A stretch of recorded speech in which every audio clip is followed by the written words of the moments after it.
आज कोरेगाव या ठिकाणी मानाचं हिंदकेसरीचं मैदान पार पडतं आणि या मैदानाच्या गट क्रमांक 35 म्हणजे आपल्याला सुंदर असा साज पळताना दिसला तो म्हणजे मथुर आणि भुंगा. सुंदर असा पळ मित्रांनो गाडीनं दाखवला आणि निर्वाद वर्चस्व पत्करलं आहे. दादा देखील मैदानात. दादा नमस्कार. नमस्कार दादा काय सांगाल कशा पद्धतीचं नियोजन झालं होतं आज? सर्वप्रथम भैरवनाथ देवाच्या यात्रेनिमित्त आणि या आई गावदेवीच्या यात्रेनिमित्ताने हा कोरेगावचा 80 वर्ष आधीचा हा पारंपरिक मैदान. या मैदानामध्ये मथुरची वेगळीच छाप आहे. सलग 2 वर्ष गुळालात राहत होता मथुर. आणि खरं तर बोलायला गेला तर इथे निंबाळकर सरांची आठवण जागृत होते या मैदानाला. तर स्वर्गीय अशी निंबाळकर सरांना आज आठवण काढून त्यांच्या आशीर्वादाने आज मथुर पळाला आणि भुंगा आणि मथुर गटपास झाला. आज दादा खऱ्या अर्थानं एक महाराष्ट्राची इच्छा होती की ही जोडी पळावी आणि आज ते साध्य झालं कोरेगाव हिंदकेसरीच्या मैदानामध्ये. काय होतं किती दिवस आज 6 वर्ष आम्ही विरोधातच पळत होतो एकामेकाच्या. पण आज भुंगा मुंबईमध्ये दोन्ही खांदी पब्लिकनी कडेनी एकमेव नंदी आहे का तो चांगल्या रीतीने पळतो आणि चांगल्या स्पीडनी पळतो. तर प्रत्येक फॅन फॅमिली एकामेकाला ट्रोल करणं हिनवणं मग आपण नवीन काहीतरी चालू करू या क्षेत्राला काहीतरी चांगलं वाव देऊ. म्हणजे आपल्यापासनं जी बैलगाडा क्षेत्रामध्ये आमच्याकडे जो बिनजोडचा क्रोश एकामेकाच्या जो डोक्यामध्ये भरलेला आहे तो काढण्यासाठी आज हे पैरा जुळून एकत्र पळावं. आज आम्ही कुठंतरी मैत्रीचं नवीन प्रतीक जागृत झालं बाई. काय सांगितलं खरं तर यात एक तुटलेले संबंध जोडले जातात आणि कोणामुळे महादेवाच्या नंदीमुळे. आणि दोन्ही नंदी अतिशय आज मथुर आणि भुंगा. आज मथुरची वय झालेली आहे, भुंगा आज यंग आहे. पण दोन्ही नंदी चांगले पळतात. मग चांगले पळतात तर पळून घेऊ. आज दोघांची वेळ चांगली आहे. तर आम्ही दोन्ही मालकांनी ठरवून मग आज इथे एकत्र पळून जेवढी फॅन फॅमिली कुटुंब आहे आम्हाला दिलेला प्रेम आहे आशीर्वाद आहे त्यांच्यासाठी आज पुन्हा एकदा या कोरेगावच्या मैदानामध्ये आलेलो आहे. दादा प्रथमच ही जोडी पळते. काय जाणवलं वेगळे पण काय जाणवलं जोडीचं आज पळतं? कारण भुंगाला पण तुम्ही बरेच वर्ष पाहताय बिनजोडच्या क्षेत्रामध्ये. मिलिंद शेठची एक इच्छा होती का बिनजोडमध्ये पाहायचं. तर माझी इच्छा होती बिनजोडला काय आहे 2-5 मिनटाचा काम असतो. शर्यत झाली लोक निघून जातात. पण इथं पूर्ण दिवस जेवढी फॅन फॅमिली आहे आपली ती आपल्यासोबत राहणार आणि तिथे एक फेरा पाहून लगेच जे आहे ते हार्या जीत होऊन जाते आणि ज्याचा तो मार्गाला घरी निघून जातो. पण इथे पूर्ण दिवस प्रत्येकाला आपली जेवढी फॅन फॅमिली कुटुंब आहे त्यांना द्यायला भेटतो आपल्याला.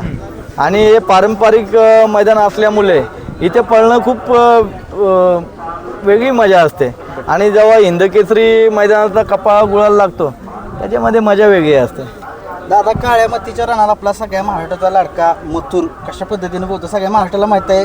काळ्या मातीचं रण म्हणलं की मथुर जास्तच पळतो स्पीडने आणि भुंगाने सुद्धा चांगलीच साथ दिली. काय सांगाल? काळ्या ज्या आपली जी काळी माती आहे ती आपली आई आहे. आणि या शेतकऱ्याच्या मातीच्या रानामध्ये काळ्या मातीमध्ये पळणं आमचं भाग्य आहे. आणि या काळ्या मातीच्या रानामध्ये आज मथुर ताकदीचा आहे आणि ताकदीच्या जोरावर तो आतापर्यंत गाड्या मारत राहिला आहे. किती दिवसापूर्वी हा पैरा जुळलेला? हा पैरा म्हणजे आता ते 5-6 दिवस झाले, 7-8 दिवस. म्हणजे मीच बोललो मिलिंद शेठला का ते म्हणजे त्यांचं चालू होता का आपण बिनजोडला. मिलिंद शेठला बोललो मिलिंद शेठ बिनजोडला पळण्याऐवजी आपण 3 फेऱ्याला पळू. आणि 3 फेऱ्याला काय भुंगा पण किती दिवस काहीतरी नशिबाने हुकत होतं. बैल पळतोय नंदी पळतोय पण कुठेतरी साथ नाही भेटत 3 फेऱ्याला. तर आज माझी इच्छा आहे का मिलिंद शेठ आणि माझ्या दोघांचे कपाळ आमच्या वापस सुरेंद्र भाऊ आहे त्यांचे बंधू आहेत ते सुद्धा माझे खूप जवळचे मित्र आहेत. ड्रायव्हर कोण होते आज नक्की? कुणाल ड्रायव्हर होते आमचे मुंबईचे. ते कशी गाडी चालवली त्यांनी? सगळ्यात आधी कुणाल या मुंबईमध्ये आता लोकांना माहीत पडला असेल पण तो माझ्याकडेच असायचा. बर बर तो सांगेल तुम्हाला. तो लहानापासून माझ्याकडेच होता आणि जेव्हा त्याचा ॲक्सिडेंट झाला, ॲक्सिडेंट नंतर मला वाटला नव्हता.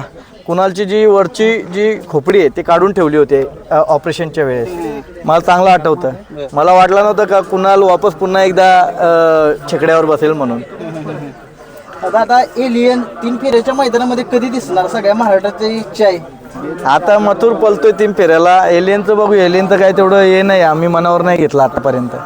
दादा आमची मनापासून इच्छा आहे की मिलिंद शेठ आणि तुम्हाला छकड्यावरती बघायचं आहे. आम्हाला गुलाल तुम्ही प्राप्त करावा ही जोडीची इच्छा आहे आमची.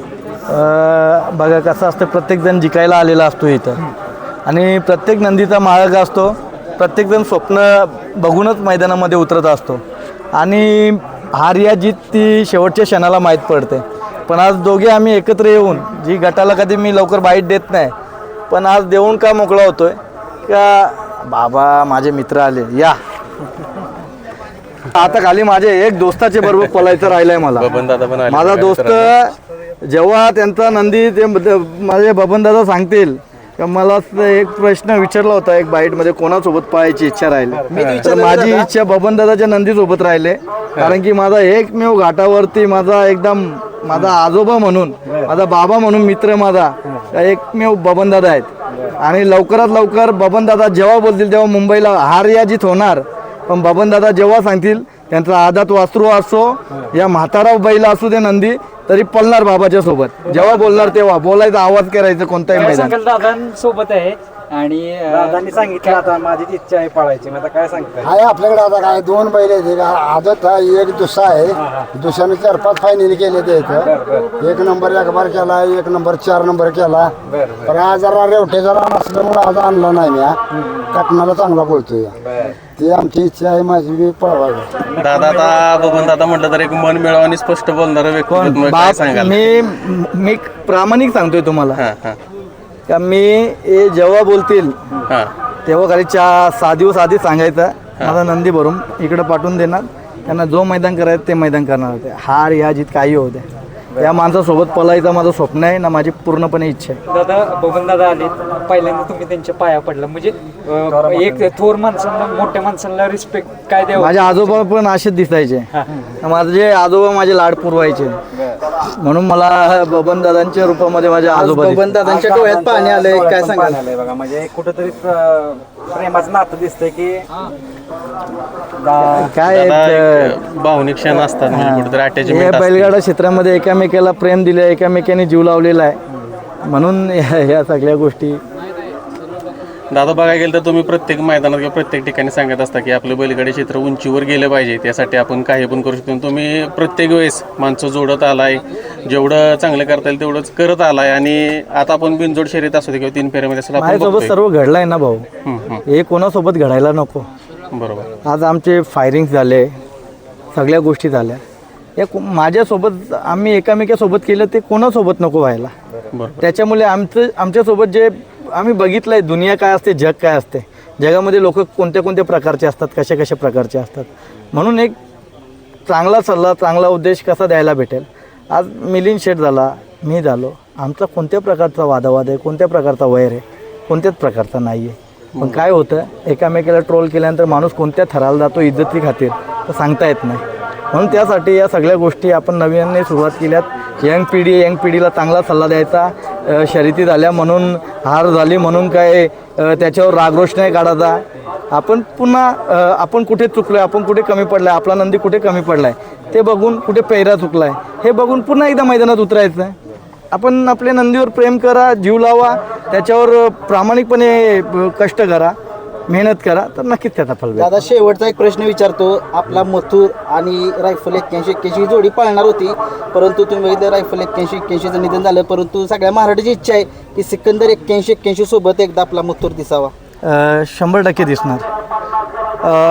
म्हणजे आता तुमच्या या यूट्यूबच्या माध्यमातून ठीक आहे बोलायला चान्स भेटत असते, पण माझा वैयक्तिक सचिन पैलवान असतील, त्यांचे बंधुराज असतील, माझा वैयक्तिक बोलणं होत असतं. जेव्हा स्वर्गीयवाशी मोठ्या मैदानाचा मोठा वस्तात, आमच्या सगळ्या अखंड महाराष्ट्राचा लाडका रायफल आणि मथुर ही गाडी पळणार होती, पण अक्षरशः योग नाही जुळला.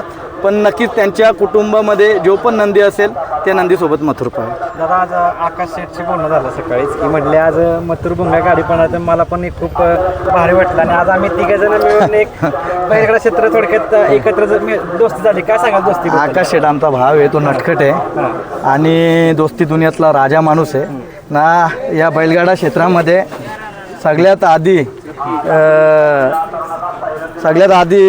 माझा मित्र जर असेल या बैलगाडा क्षेत्रामध्ये तर आकाश शेठ आहे. सगळ्यात तो पण लहान होता, मी पण लहान होतो, पण त्यांचे वडील किंगमेकर होते. त्यांचा आम्ही आशीर्वाद घेऊन या बैलगाडा क्षेत्रामध्ये उतरलेलो आहे. आणि खरं तर मोहन राऊत दादा त्यांची छाप कदाचित या आमच्या बिनजोडला अखंड मुंबईला माहिती आहे, पण इकडे कदाचित ते कमी माहीत असेल. पण ते शंभूच्या माध्यमातून या राऊत कुटुंबियाचं वर्चस्व काय आहे ते आज यूट्यूबच्या माध्यमातून ते दिसत आलं आहे. त्याच्यामुळे या बैलगाडा क्षेत्राला जेवढं प्रेम कसं देता येईल, चांगलं कसं देता येईल ते आमच्या माध्यमातून देत राहू. आज आमच्या मुंबईमधून आमचे त्रिंबक भाऊ आल्यात, माझे नातेवाईक आहेत, माझे भाऊ आहेत, आमचे सरकार आल्यात, आमचे अध्यक्ष आहेत ग्रुपचे, आमचं मोठे भाऊ आहेत, त्याच्यानंतर साया, अजून कुठं आदेश वगैरे सगळे आहेत. आपला अक्षय कुठं? अक्षय भाऊ आहे आमचा, सगळी गँग आले, बंड्या, सरपंच, भैया, शुभम, गौरव, अजून इकडे सगळी गँग आमची आलेली आहे. सगळ्यांचा आशीर्वाद आहे, सगळ्यांचा प्रेम आहे. त्यासाठी ना इकडे सगळ्यांना दाखवून द्या, जेवढे आल्यात या मथुरचे फॅन फॅमिली यांच्या घरी पण दिसले पाहिजेत ते. म्हणजे सगळ्यांकडे मारा आहे का नाही मोबाईल, नाही तर तुम्ही मला दाखवणार आणि ते नंतर घरी गेल्यानंतर काय बघणार, त्यांना पण दाखवा, ते पण दिसले पाहिजेत. दादा सर्व मथुर प्रेमी आणि भुंगा प्रेमी आणि सर्व बैलगाडा प्रेमी यांच्याकडून तुमचे आभार. पहिले सर्वांची इच्छा होती, आमची पण इच्छा होती ही जोडी पळावी आणि इच्छा पूर्ण केल्याबद्दल धन्यवाद. सर्वप्रथम तर ज्या फॅन फॅमिली कुटुंबाच्या ज्या इच्छा आहेत त्या आम्ही पूर्ण करत राहू जेवढं शक्य होईल तेवढं. कारण की मथुर आमचा जो काहीच आहे तो माझ्या मंदिरात आहे ना. त्या मंदिरातून मला नाही वाटत तो कुठेतरी मला माझ्यापासून लांब राहावा, म्हणून आम्ही घरीच ठेवतो. भले हार जीत सगळ्या गोष्टी लांब राहिल्या, पण तो आमच्या मंदिरात जेव्हा आमच्या समोर दिसतो ना तेव्हा आमच्या मनाला जे सुख आहे ते वेगळं मिळत असतं. म्हणून घाटावरती नियोजन फार कमी होत असतं आणि हिंदकेसरी मैदान पारंपरिक मैदान असतात, त्या पारंपरिक मैदानामध्ये पळायला येत असतं. नक्कीच दादा आता जास्त काही वेळ घेतला. नक्कीच आज प्रेक्षकांच्या मनात ती जोडी तुम्ही पळवली. नक्कीच दादांची पण बबन दादांची पण इच्छा तुम्ही म्हटलं पूर्ण करणार. सगळ्यात महाराष्ट्रात तुम्ही इच्छा बबन दादाची इच्छा नाही, माझी इच्छा बबन दादांनी पूर्ण करायला पाहिजे. हे उलट आहे. पूर्ण भाऊ आता ह्या 15 दिवसात त्यांना मी फोन केलाय, त्यांनी मला नाही फोन केला. त्यांना बोललो कधी पळायचंय, त्यांना विचारायचं, तुम्ही फोन करायचं मला, मी मथुरला घेऊन येणार. मैदान आपलं कसं आहे, आपलं म्हणजे खोंड दुसरं आहे, त्यामुळे आपलं मैदान आलं की मी यांना फोन करणार, मला या मैदानाला बैल पाहिजे. आता हे मैदान त्याला लोड आहे काळवडीतलं, मला काय बोललोच नाही. रोमन आहे, तांडवायची 2 पाळा आहे ती, पण त्याच्या संग घालायचे. नक्कीच छोटा रावण. नक्कीच तुमच्या दोघांची पण ही जोडी नंदींची पळताना दिसेल महाराष्ट्राला. शुभेच्छा तुम्हाला सगळ्यांना.